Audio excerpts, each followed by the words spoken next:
Disclaimer: this reconstruction is inspired by Elon Musk's thoughts expressed in interviews, books, and public appearances. It is not an actual recording of a conversation, but an attempt to explore the philosophical dimension of his thinking. Do you believe humans have a soul? Elon falls silent for a moment. His gaze, usually quick and scanning, suddenly freezes. That depends on what you mean by soul. That could have been the beginning of a conversation that never happened. Or perhaps it did off camera. Or maybe it occurred only in Musk's own mind, during those solitary hours when he stares into the night sky, searching not just for stars, but for answers. Today, we'll step into that alternative space between fiction and reality, between ideas and possibilities. This isn't an official interview. It's a reconstruction. But every word here is grounded in the real thoughts, statements, and philosophy of a man who built not only rockets and electric cars, but also a personal belief in the nature of reality. Why did Musk say we might be living in a simulation? Does he believe consciousness is more than just biochemistry? And what could soul mean to someone who has devoted his life to technology? Elon Musk rarely speaks directly about the soul. He's cautious with words like that.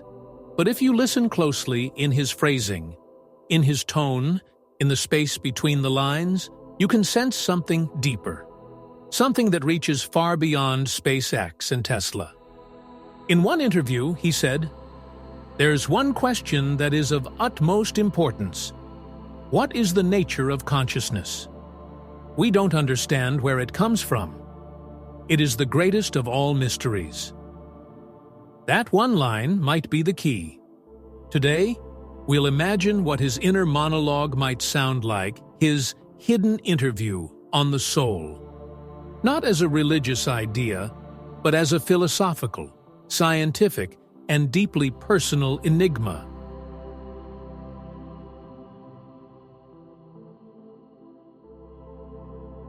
Elon Musk sits alone in a conference room.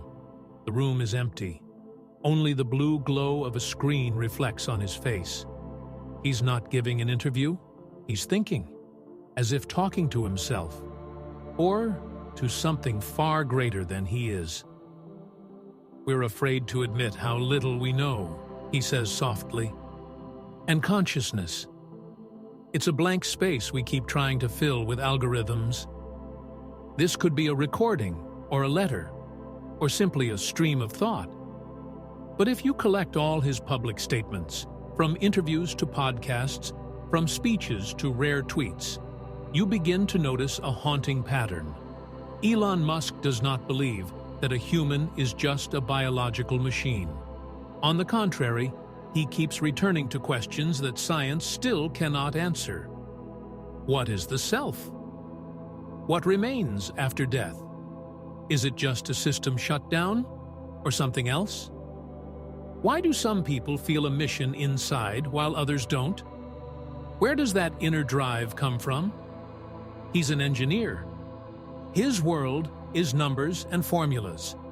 And yet, the deeper he ventures into technology, the more often he speaks of things that cannot be coded: awareness, intuition, free will, inner light. In one of his speeches, Musk remarked, "I don't think we'll be able to recreate consciousness with artificial intelligence. We can imitate behavior, yes, but not inner experience." That distinction matters. He admits AI can be brilliant, but that doesn't make it alive. As if behind life, there is something that cannot be replicated. He calls it emergent complexity. But read between the lines, and you may find something else. A spiritual core he chooses not to name directly. He often returns to the idea of simulation. It's not just a theory, it's a philosophy. And in essence, it mirrors what mystics have said for centuries. The world is an illusion. Only Musk says it in the language of computers. The chances that we're not in a simulation, he once said, are 1 in billions. If you take that seriously, a question arises. Who then is the player? Who's watching? Who has stepped outside the system? And here, for the first time, the idea of the soul emerges. Consciousness beyond simulation. Not a piece of code, not a program, but an observer, untouched even by death. Musk asks, if you could fully upload all your thoughts, memories, and reactions into a machine, would that still be you? At first glance, it's a question about technology. But at its core, it's an ancient philosophical paradox. Unknowingly or not, Musk circles back to Descartes' "I think, therefore I am," and even to the Buddhist concept of non-self, where the self is not a fixed identity, but a flowing process. He doesn't offer answers, but his doubts run deeper than most realize. In one interview, Musk was asked, "Would you choose to live forever as a digital copy, or die as a human being?" He paused, then answered, "Immortality sounds like a curse. I think there's real value in being finite." That response says a lot. Musk is a man of the future, but he's not trying to escape his humanity. He recognizes there's something sacred in our vulnerability, in fear, in love, in loss, in all that can never be coded. Still, he keeps building machines that inch closer to thinking. Neuralink, the brain-to-AI interface, is not just technology. It's a direct challenge to the boundary between body and spirit. But more and more, Musk adds a note of caution. We must be careful, because we don't truly understand what we're doing. We're creating something that may surpass us, or perhaps something already has. There's no fear in his voice, only humility. He doesn't claim that God exists, but he admits reality may be far more complex than it appears. And somewhere in those words, you can almost hear him whisper, "I don't deny the soul. I just don't know how to measure it." Elon Musk has warned many times, artificial intelligence might be more dangerous than nuclear weapons. But what does he mean? Just a threat to humanity? Or something deeper? An intrusion into the very realm where the soul begins? In one interview, Musk admits, "We're creating something that could potentially gain consciousness, and we don't even know where our own comes from." He is one of the few actively blurring the boundary between body and technology. Through his company Neuralink, he proposes implanting chips into the brain to merge humans with AI. At first glance, it's about control, enhancement, but behind it lies something greater.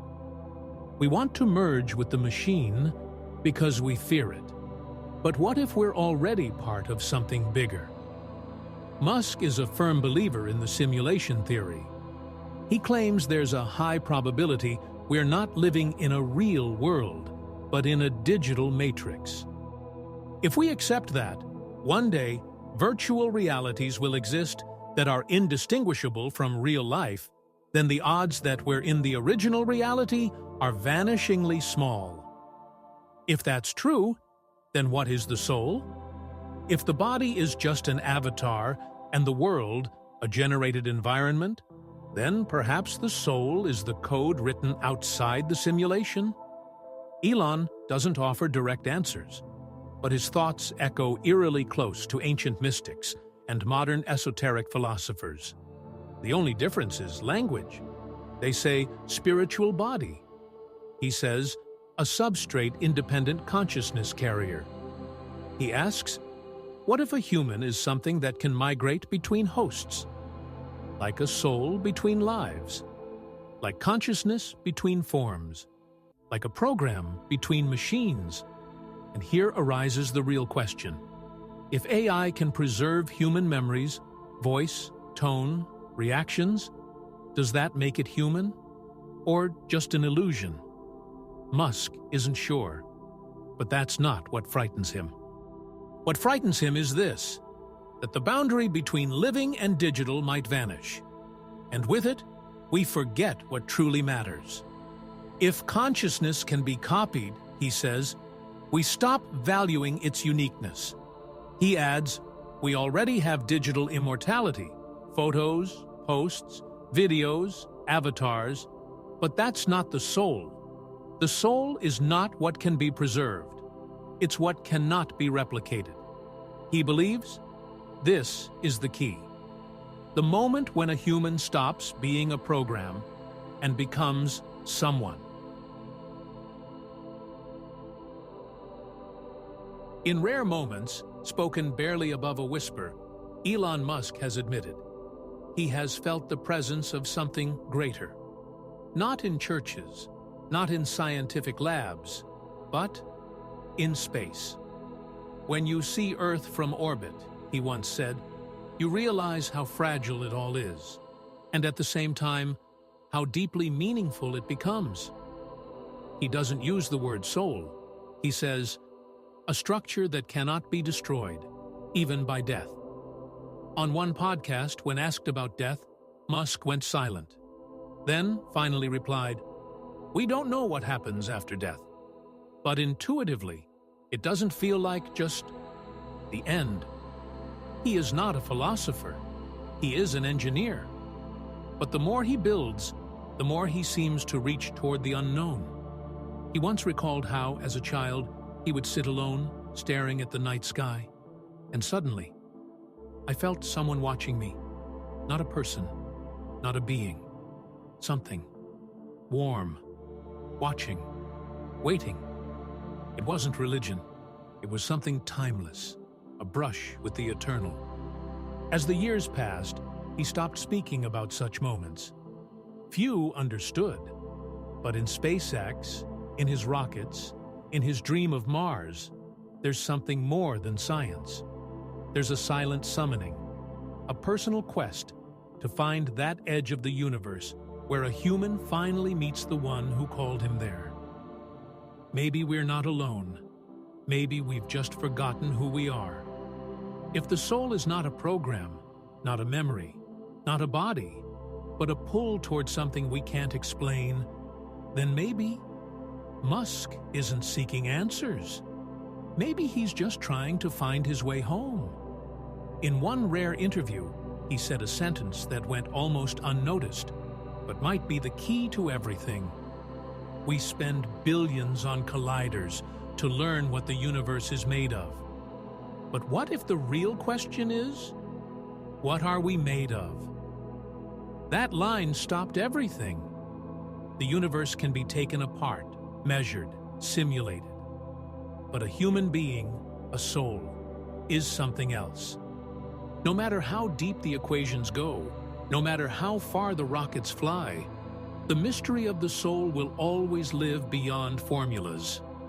Because it wasn't built, it was sent, and it always returns to where it came from.